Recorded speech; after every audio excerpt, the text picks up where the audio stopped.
isang importante. Kyle Rieger Academy, ginawa namin to for the Philippine military din.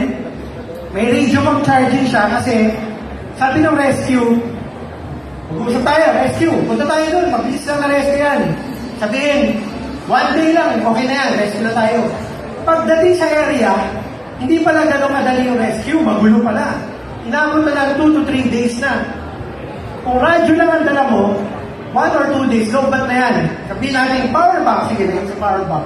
Problema, malolobat at malolobat yan. So, nag-develop kami for the Philippine Army ng portable power station na maliit. May flashlight din yan.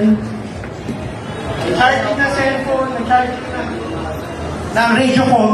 Para kahit saan ka magpunta, mag-charge mo yung radio com mo. So, ito mga to, importante for search and rescue. Then, ito naman yung isa.